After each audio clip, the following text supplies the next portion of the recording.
Welcome to Electrified. It's your host, Dylan Loomis. Quick shout out to my new patrons, Daniel, Frank, and Jeffrey. Thank you all for choosing to support the channel. First up, I want to touch on the new 4680 battery cell rumor. So Troy Teslike says they will be 98 watt hours per cell with the first gen cells this year, 108 watt hours with the second gen in 2023, and 118 watt hours with third gen cells in 2024. Now here he says 2170 cells have 18.23 watt hours, but in the comments he corrected himself using updated information that is now 18.88 watt hours of capacity. So that's 98 divided by the new number 18.88 would actually yield a 5.19 increase for these new 4680 cells. Now here he said assuming the same voltage, but you don't really have to do that because watt is just voltage times current. So if the battery info is given in watt hours, you don't really need to consider the voltage. That's really only if you're talking in terms of amp hours. So what does any of this mean? Well, if we take that 98 watt hours per cell and multiply by roughly 960 cells that Tesla could fit in the new structural pack,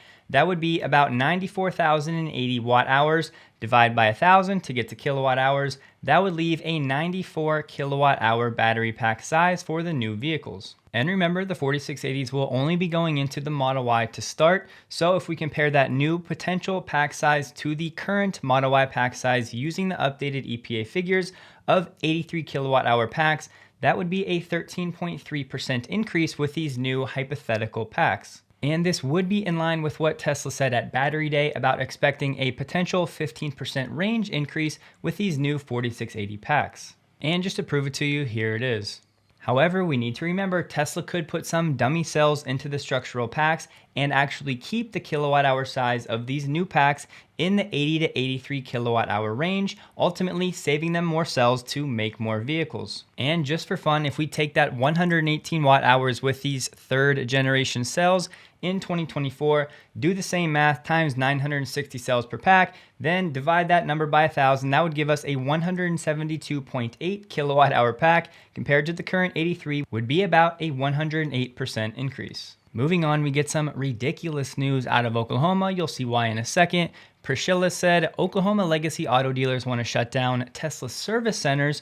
Owners just got this letter. Some say it won't even have a hearing. In the letter from Tesla, House Bill 3994 is being considered. As written, it could be interpreted as forcing Tesla to close our service center and gallery locations in Oklahoma, as well as prohibiting us from delivering any new Teslas to customers in the state. As far as I know, Tesla is still currently prohibited from direct sales in Oklahoma. Tesla is asking the customers to contact your state representatives to do something about this bill. I will include a link below. All you have to do is click the link that says contact representatives, and it will generate a pre-written email for you that already has the representatives put in the to field for you. This is what the link will look like, so you can just click these two buttons here and it will auto-generate that email. But Dylan, why is this actually ridiculous? Well, here you have it. Looking at Legiscan House Bill 3994, you can see the sponsor is Republican Mike Dobrinsky. Okay, what does that mean? Well, when you track down Mr. Dobrinsky on LinkedIn, you can see fourth generation, born and raised in Oklahoma. I have managed family-owned Chevy, Buick, and GMC dealerships in Okeen. This clearly screams a conflict of interest. So Tesla community, do what you do, send the emails. Let's try to get this bill stopped in its tracks. A new supercharger station opened in Santa Monica. If you remember, this is where Tesla was going to have that retro diner with the skating and everything. However, Elon gave us an update over the weekend. The futuristic diner, not retro anymore, and the theater is now planned for the Hollywood area. And of course, you can pay in Doge, presumably relating to this futuristic diner. Looking at the supercharger map, Tesla currently has one site planned for Hollywood, targeting an opening of Q2 2022. For anybody that's familiar, this is what the pin is showing on the map, although the pins aren't always perfectly accurate. The Giga Austin celebration will be April 7th. Invites will be sent out, and Elon added just this morning that Tesla owners in the greater Giga Texas area will get priority. From Europe's Auto News, Tesla is facing scrutiny by a German regulator, the KBA, Germany's Federal Motor Vehicle Office. They are investigating Tesla's automated lane change function and whether it's approved for use in Europe. And real quick in the comments, let me know if you prefer these reader-only views for most articles to try to clean things up, or if you would actually just prefer to see the regular article as it is. All we really have to go off of right now is this may not be permitted in Europe. Now, as far as I know, this automatic lane change in Europe still requires confirmation. Please correct me if I'm wrong, but we'll have to wait and see what comes of this. Today, Munro uploaded a video talking about their disappointment with the Plaid doors. I did go ahead and take some notes, so I'll run through these real quick just so you can get the summary if you don't have 26 minutes to watch the full video. So currently the Model Y doors shown in red are actually modular. So this black part is basically one piece that is created outside of the car where you can test and validate everything and then snap this one final piece into place. Everything is built into this one center black piece. Sandy said he was sad Plaid because Tesla decided to use a stick build door, which basically takes longer to put together, what you're looking at on the right in the white. Sandy said it's not nearly as efficient as a modular door like they use on the Model Y. Basically, all of the parts that you see in this one piece in red, over here with a Plaid door, they're now inside this white metal piece. With the stick build on the Plaid doors, all the individual pieces need to go in on their own, one at a time. Basically, humans might be feeding cables through manually, and Sandy has never seen a tool that would be able to handle this. There's also many more attachment points and screws, making it costlier to achieve ultimate quality. Now look, I'm obviously not an expert, but just by watching this video, I think there's at least a chance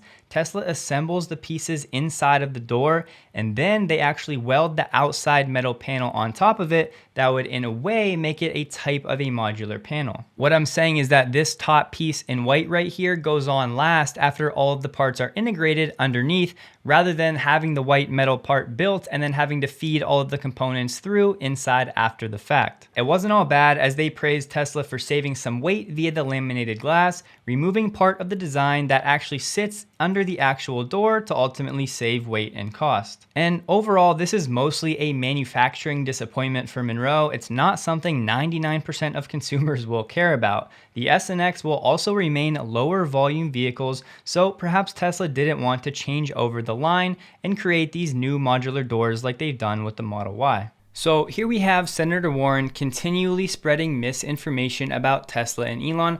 All I want to do is correct the facts and not get into anything emotional with this one. So what did she say this time around? Well, she said that Elon paid $0 in taxes in 2018. This is actually factually incorrect. Elon did tweet later, the only reason I didn't pay federal tax in 2018 is because I overpaid in 2017. Since they stole my tax records, they actually know that. So Elon actually paid his 2018 taxes ahead of time in 2017, but Senator Warren chose to leave that out. Senator Warren also said that Elon makes sure he has no official income and they just have all of this stock that keeps building in value and they borrow against it. She said everybody needs to pay a fair share. And look, I agree, everybody should pay their fair share. However, we know that Elon is paying his fair share, as he's going to pay around $11 billion in taxes for 2021.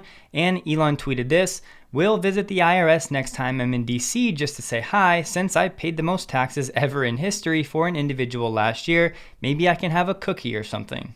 And look, to people that say Elon should pay the most taxes because he's one of the richest people in the world, I hear you, but you need to understand the tax code is written to incentivize certain behavior and to reward certain actions, specifically in job creation and innovation. Elon has created over 100,000 jobs and all of those employees are paying taxes, so you need to consider value creation from this individual for the world and also for the government via Elon's achievements. And perhaps most importantly, to correct the narrative that, oh, Elon just pays capital gains tax, which would be a much lower rate, that's actually false as well. Elon earned his executive pay package that was heavy in stock options. This package gave Elon the option to exercise 22 million shares at $6.24 each. Tesla traded at $1,006 roughly at the time of exercise. So the key here, stock options given as an employee incentive are taxed at ordinary income rates on the difference between the current market value, which would have been $1,006, and the strike price of $6.24. So employee options are not taxed as a capital gain. They are the benefit of employment, not an investment. Bennett asks Elon, can 3Y owners with acceleration boost upgrade Get track mode or at least a traction controlled disable function? Would be helpful for some of us who want to track our cars. Elon says okay. We got news about Starlink being used in other aircraft. Elon said depends mostly on FAA certification, but hopefully within 6 months. We're testing on Gulfstreams to debug issues, but deployment priority is commercial airliners. From Yahoo Finance, the SEC has responded to Elon's accusations of harassment.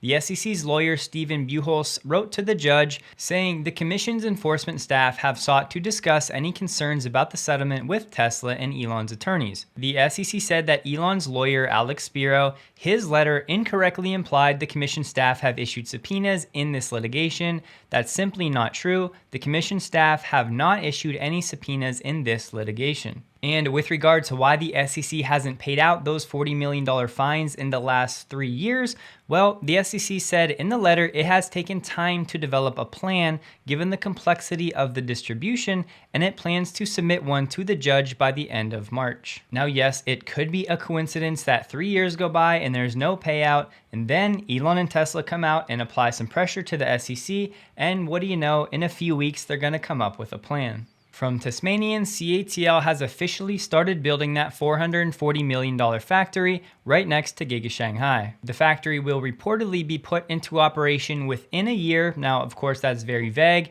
and the project will focus on research and development of battery technology. Tesla added a new fleet and business page to its website. It doesn't really cover anything we don't already know, but I'll link it below in case you want to take a look. That'll do it for today. Please take a second to like the video if you did. Hope you guys have a wonderful day, and a huge thank you to all of my Patreon supporters.